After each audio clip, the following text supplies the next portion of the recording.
Welcome back to Newsmax Now. I'm Miranda Kahn. TLC cancels a reality show 19 Kids and Counting.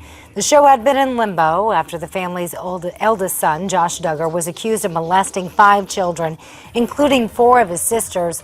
Some viewers took to Twitter asking what took so long for the show to be canned.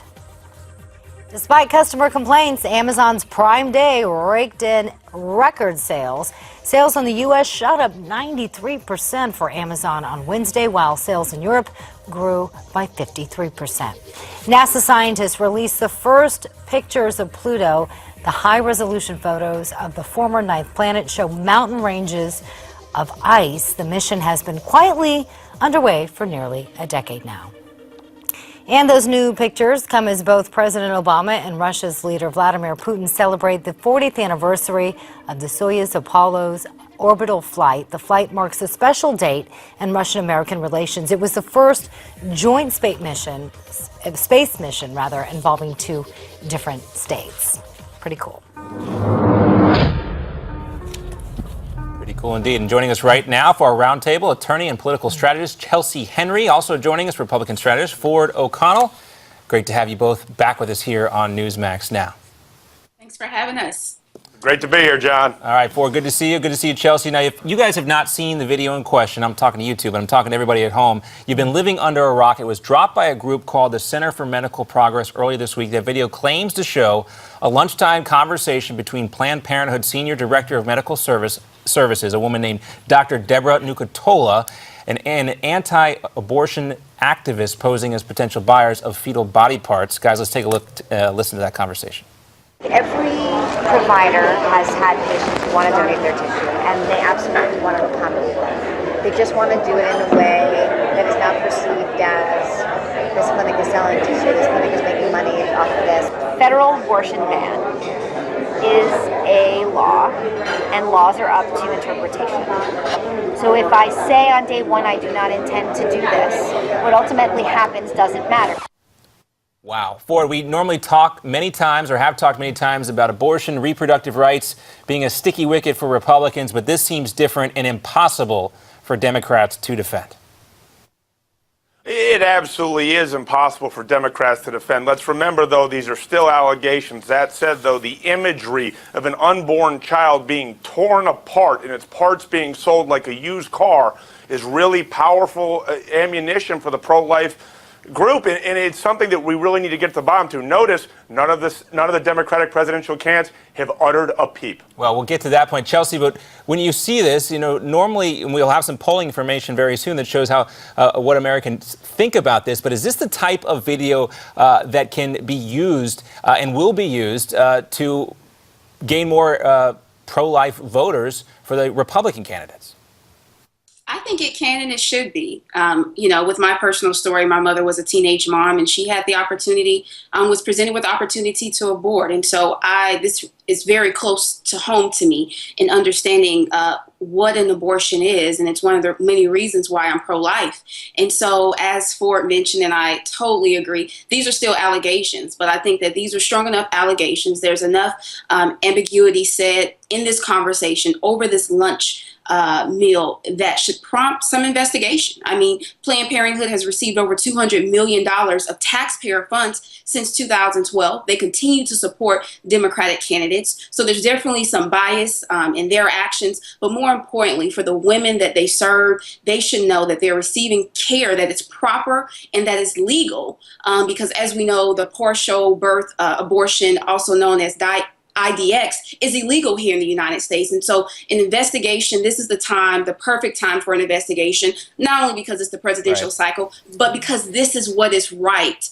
And when we're talking about the lives of people. What's so offensive, we're not saying that Planned Parenthood is actually selling baby parts here, but when she talks about the law being open to interpretation here, it's not open to interpretation. Right, and Governor Mike Huckabee commented on the video. Let's take a listen to what he had to say.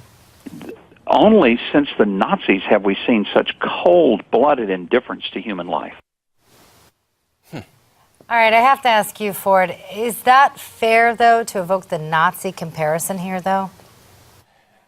Let me say this. That's exactly how the pro-life community feels. I will say this. If you're trying to win a presidential campaign, that's not exactly the right tone to be taking on Mike Huckabee's part.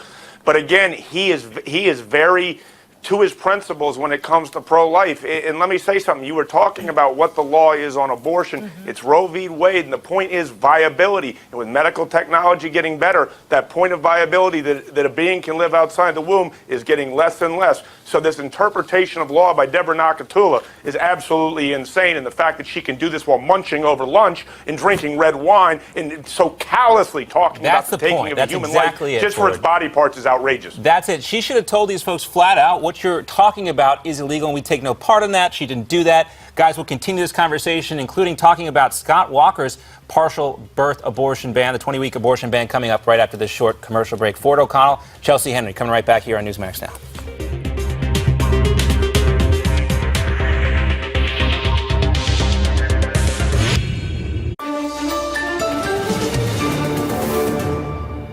And welcome back for part two of our roundtable, bringing back in Republican strategist Ford O'Connell and attorney Chelsi Henry. And guys, let's get the reaction here from Planned Parenthood. Their vice president of communications, Eric Ferrero, released this statement, quote, "A well-funded group established for the purpose of damaging Planned Parenthood's mission and services has promoted a heavily edited, secretly recorded videotape that falsely portrays Planned Parenthood's participation in tissue donation programs."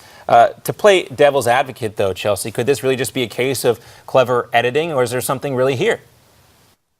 You know, that is still up for us to figure out. But I think that is why an investigation is needed. Because at the end of the day, this isn't something that we should be taking lightly. This is how they are handling abortions in their clinics. You know, I'm pro-life, so, you know, that's not the avenue that I would prefer. But for those individuals who do decide to have an abortion, we should be ensuring that as individuals, as Americans, as women, that they are being properly taken care of if they decide to go down that route. And so based off of the information, again, the director there, she was very vague, but it was enough ambiguity to cause us to raise an eyebrow to say, hey, first off, this isn't the first time that we've heard these allegations. They're receiving over $200 million of taxpayer money, plus statistics show that 1 in 6 women in America receive abortion. So this is not something that we should be taking lightly.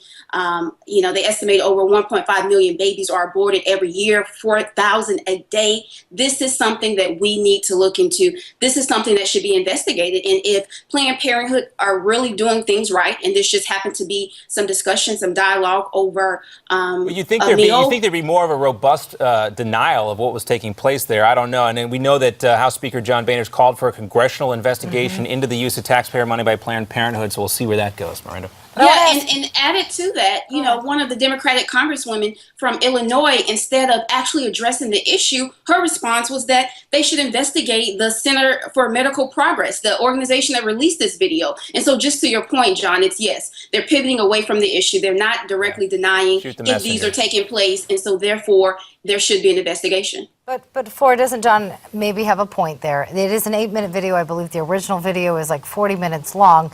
Come on. You've been in the game. There can be some slick editing done to it. Are we rushing too quickly to judgment? No, yes, there absolutely can be some slick editing done here. But let me tell you something. This is an organization that performs more than 300,000 abortions per year. And as Chelsi said, has taken hundreds of millions of dollars and also using that money against Republican candidates who are extremely pro-life. So there's enough circumstantial evidence to at least launch an investigation. And frankly, we are talking about the taxpayers' dollars here, regardless of whether you're pro-life or you believe that you should have abortions anywhere, anytime. Well, the entire video is up online too, so folks can watch it. These obviously are the most, stimulating parts of the video, the parts that are most damaging, and we'll see where it goes from there. Meantime, the 2016 GOP candidates are speaking up about the shocking video, and Democrats, as Chelsi mentioned, are rushing to the defense of Planned Parenthood. Household names, though, like Hillary Clinton, well, she's staying silent. The Daily Caller reports that none of the declared Democratic presidential candidates have responded to multiple questions regarding this video. Is that a mistake, Ford? Well, no, it's not a mistake because they, don't know where this is going to go. They don't know how they're going to be slimed by it. And they don't have their talking points in line. And not to mention, in 2014, Planned Parenthood spent $18 million funding most of these guys and gals who are running for the Democratic nomination. I hate to say this in a callous way, but in some ways they do have blood on their hands. The only question is whether or not you can affix it to them. Well, that's true. You follow the money, you see where it goes, and obviously there's a connection there. Right, and let's bring up Scott Walker. We haven't talked about that. Right. Republican presidential candidate Governor Scott Walker has already taken steps into legislation banning late-term abortions in Wisconsin. Measures passed through the state assembly. It would ban nearly all abortions after 20 weeks. Ford, is this a good move for Walker to take this on? Is this going to help him? Well, it's going to help him in a Republican primary because a lot of folks have actually doubted his pro-life credentials, and this is something where he's taken Wisconsin, which is an Arctic blue state, and made it the 15th state in the union that wants to ban partial birth abortion. So this is a good thing, him in the Republican primary. Should he become the nominee, he better come up with his talking points because he's going to be a prime candidate for the war on women. Last word to you, though, Chelsi. He needs to do something to break through from the pack here. Is this going to help him break through the noise? I think it will, because as Ford mentioned, there's been some questions about where he stands on this issue. And so with him signing this bill into law, it would really show that he stands for the pro-life movement, what he believes in, what he stands for. And it's important. It's important, as the research has shown, which is why it's at 20 weeks. This is when a baby can feel pain. This is about a human being. And so I think it's important, and I'm all aboard with him signing it into law and this becoming a law. And so hopefully, if he couches it right and he takes control of his messaging, not only will it be a good piece, but it will also be him just truly standing up for what he believes in. Well, he did jump out of the gates pretty fast with the poll numbers initially. Needs to do something now. But Chelsi, Ford, great to see you guys again. We'll have you back real soon. Thank you. All right, more to come. Speaking of elections, the Donald challenges a news anchor to a game of truth or dare. What's on the stake? What's on the line here with Lawrence O'Donnell from MSNBC when we come right back.